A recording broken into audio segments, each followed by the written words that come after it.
started. Hello everybody and welcome to another Beyond All Reason video. Today we are on Devils Postpiles, I think it's called again. Yep, there we go. This is a brand new map. We did a video about it like a couple of weeks ago now. And as you may notice, the intro is not the same as the last few ones. So basically this week I'm going to have 3 different intros for you. The same as we had last week. Old style intro and then the one that we moved away from.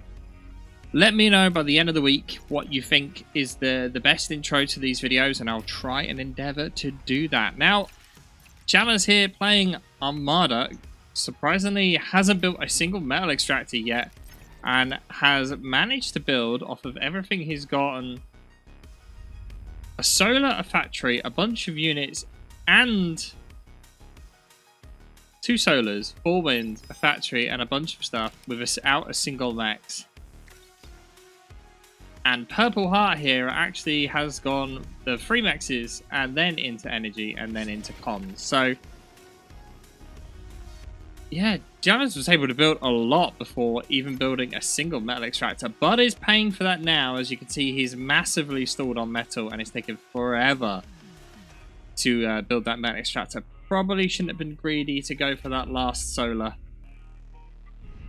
And let's have a look at the map whilst we see what happens with this. So, as you've probably seen on the channel, all of these water-based areas you cannot build on. So you have to have units ready to defend that. The start positions here have a lot of metal to be had. You're talking 3 additional starter mexes, 3 mexes just a little bit further away from it, and a geo point there as well. And as Purpleheart loses a metal extractor there, his commander is there to build it straight back up, so not really that big of a loss. Zooming a little further out, we see 4 additional metal points just on the exits of the base. And then more metal extractors in the high ground. Now, you need air in order to get up to those, so I don't know if we'll see players go into air. There are quite a lot of metal extractors to be had. Every single one of these hills has metal extractor on. Not only that, but they also have a big chunk of reclaim. I think there's... where's that? Yep, 150 there, plus 600 energy. Quite a lot. At the same time, what else do we have? So there are more geos a bit further out, and basically it's this section of a map rotated several times. So you kind of get an idea of what it's going to be like. This pawn doing some good micro, attempting to survive, but does not manage it. And then obviously in the center of the map, there's a few more metal extractors. So basically it's a corner of the map like this. Let me delete that. Corner of a map like this that's been rotated 3 times. So that's the map. So both players here have chosen to go with bots, which is a interesting choice due to how much metal there is available. There is not that much in the way of high grounds that a player would need to be worried about.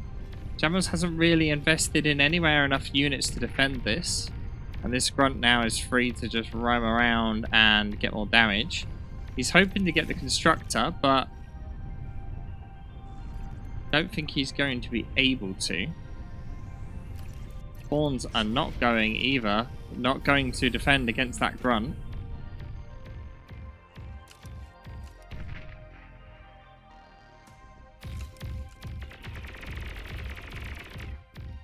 And the pawn doesn't finish it off either. Jamerz just walking his commander along the bottom here, planning to get those additional metal points. Now, where Purpleheart's commander is right now... oh, I'm surprised he can actually reach that one with his commander. This cliff can't be moved by bots. I believe that is still the case. You select pawn and press F2. Yep. So you can't... bots can't move up there. Obviously all-terrain ones will, but your standard bots won't be able to, which is important.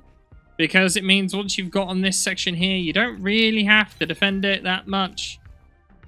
And you kind of need more of an active defense because you're going to need units. These units can obviously just move around the side here, so you need units to be able to react to that. At the moment, Jamerz is kind of ahead a little bit, I would say, just due to the fact that he's actually actively expanding. His opponent, Purpleheart, hasn't really left his starting base yet. You can see he's got 2 cons actually on expansion, which means he will catch up pretty quick. Jamerz is about to lose a constructor, and that was Jamerz's only active expansion constructor. When it comes to build power, Jamerz is behind quite a bit. He's got a lot less constructors than his opponent. You can see that even with that additional the construction turret that was just built, not much really happened there.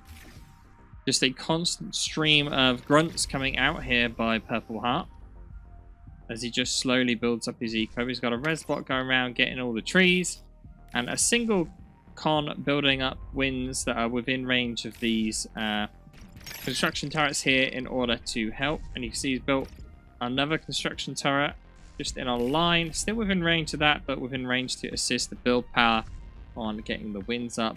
Looks like, oh, he's starting the Geo now as well. Whereas on the other side here, second construction turret going up, so Jamerz is 1 construction turret behind at the moment, only just getting this corner max, which is quite bad. He has also been completely denied this northern expansion point at the moment, which is quite important.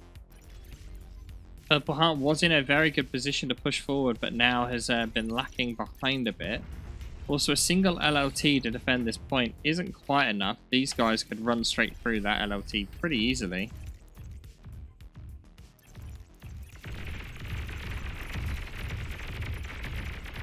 And Jamerz mops the floor with the defending grunts, pretty easily managing to clear them out.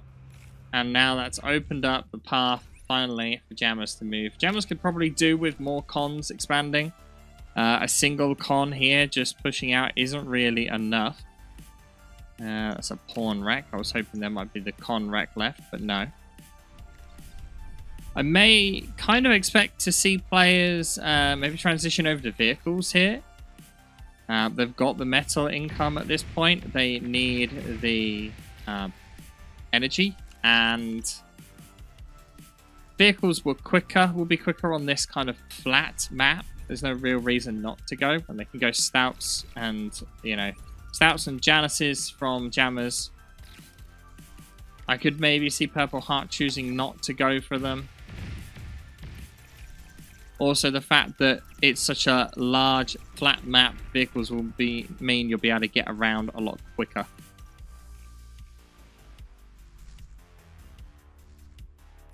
Purpleheart does have some units that seem to be caught out of position.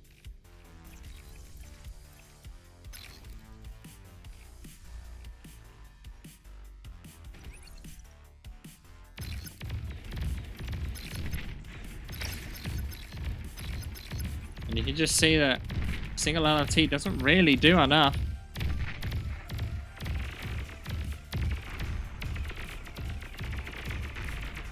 Does get 2 mexes and an LLT though, and not only that, but bombers are now coming out as well.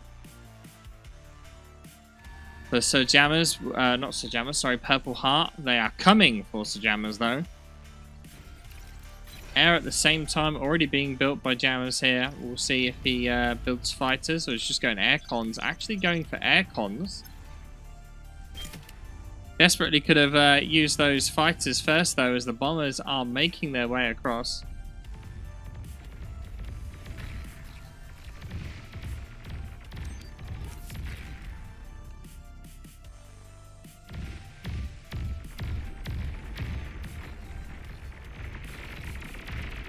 Horns, not enough.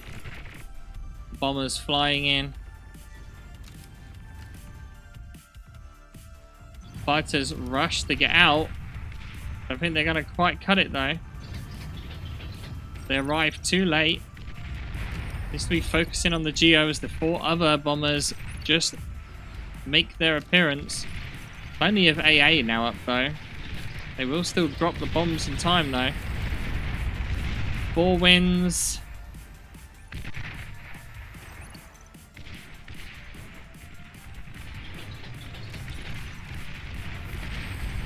Does not manage to get the build power. The bomber crash lands and 8 wins go out for about 8 bombers. I wouldn't really call that a good deal. So Jamerz able to hold off then. Jamerz losing a ridiculous amount of units here though, just sitting inside of LLT range, not paying attention, and that was a whole army of pawns lost as he was paying attention to his base.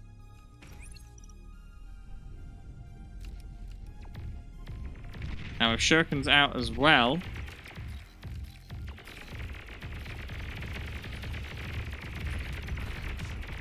Jamerz is spreading his forces a little bit thin here, getting into a position where he might end up getting flanked. Looks like he might be going for the commander though. Dodging, diving, ducking around the D-guns. 15, 7, 5% health.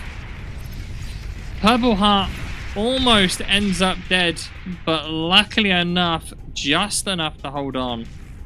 Very, very close.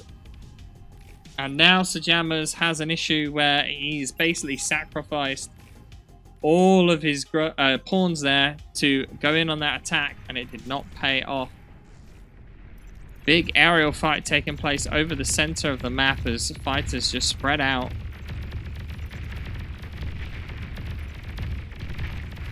Tech 2 has been started by Purpleheart. Purpleheart doing a good job at clearing out this corner. Resbot gets caught out.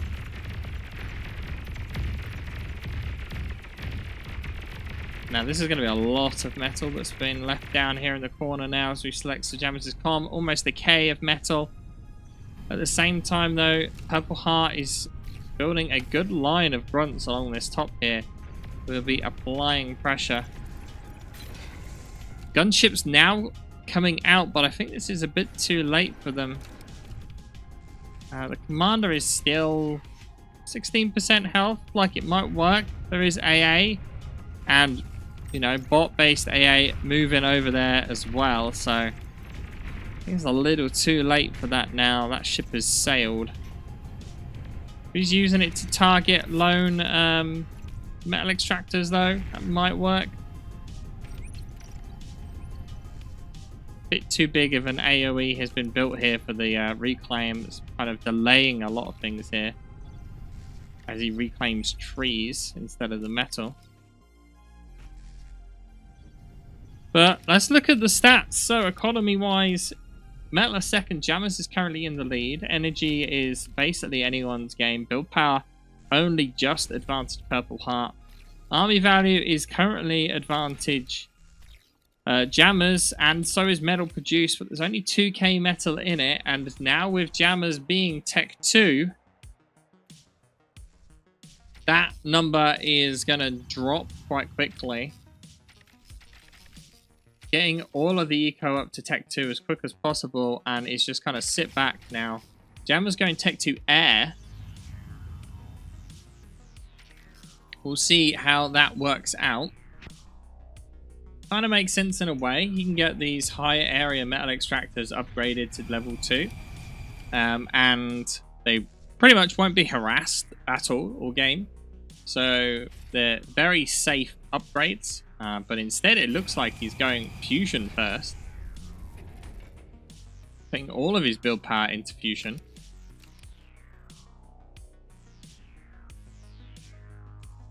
Not the plan I thought he was going for. Not only that, but at the same time, I was about to say he's building solars, advanced solars, which are obviously using a bunch of energy at the same time.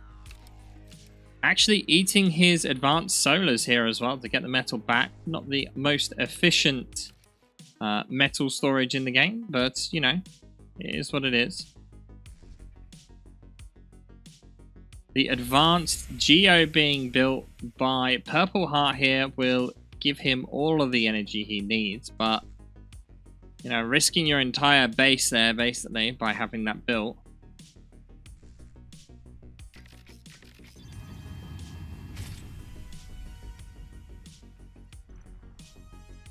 A lot of pawns.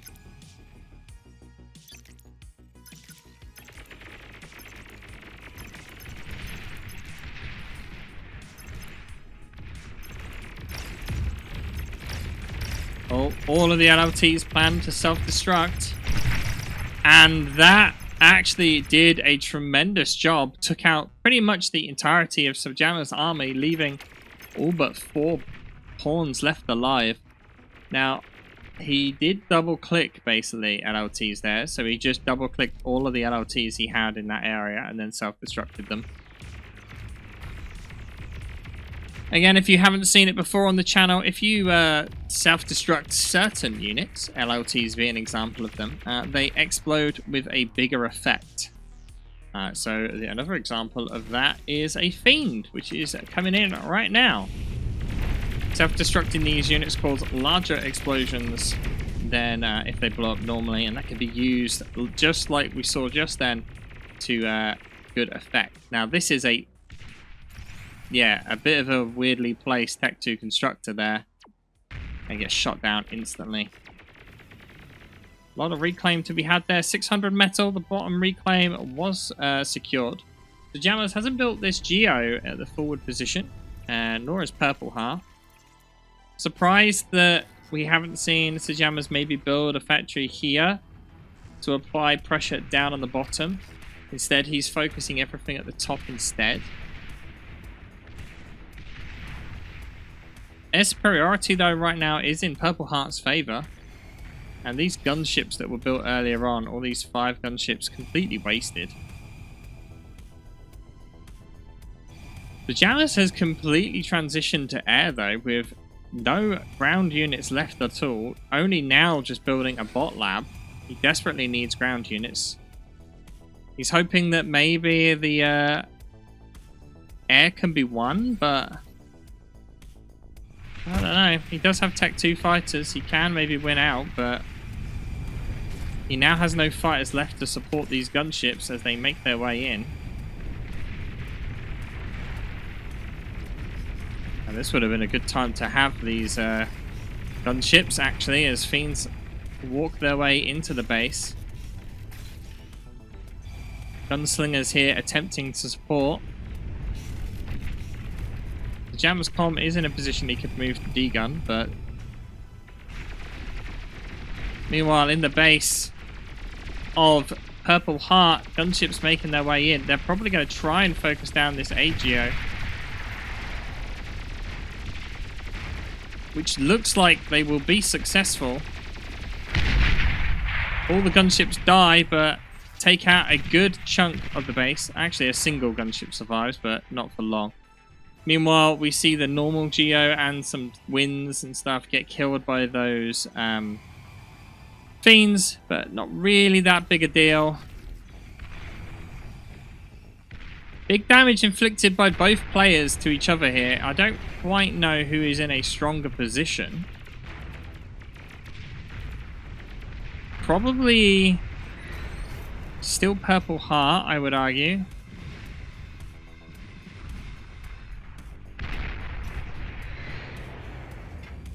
Kind of hard to say.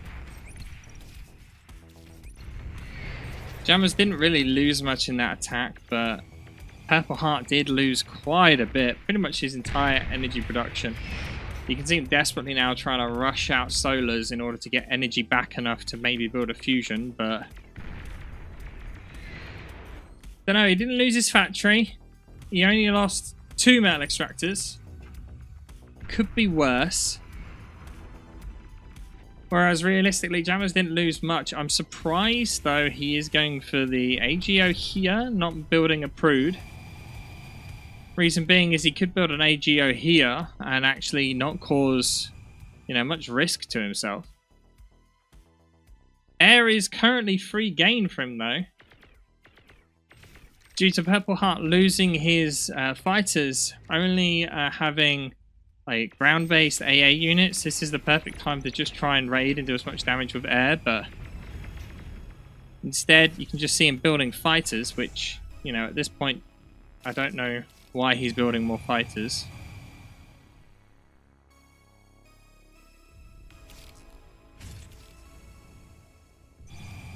So Jamerz now has energy for days.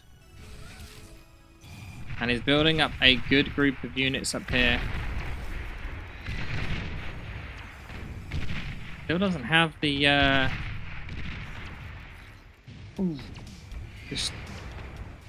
Jamerz doesn't seem to have the APM to just dodge this missile coming in. He's about to lose 2 hounds for it.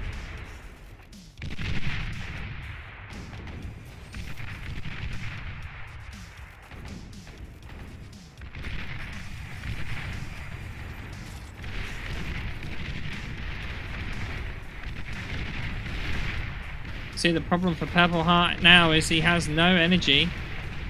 So some of this stuff requiring energy to fire is proving difficult. And that's it. Purpleheart calls the GG.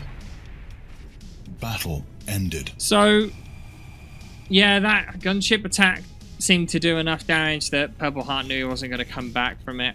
And you can just see energy produced. See that flat line as soon as he took that hit. Just no way to come back from it, really. So, like I said at the beginning, let me know what you think of the different intros you'll have this week. It'll kind of decide the route on which we take moving forward with the video intros. So thank you all for your time. Don't forget to do all the YouTube hype, subscribe, like, all that stuff. And I will see you all next time.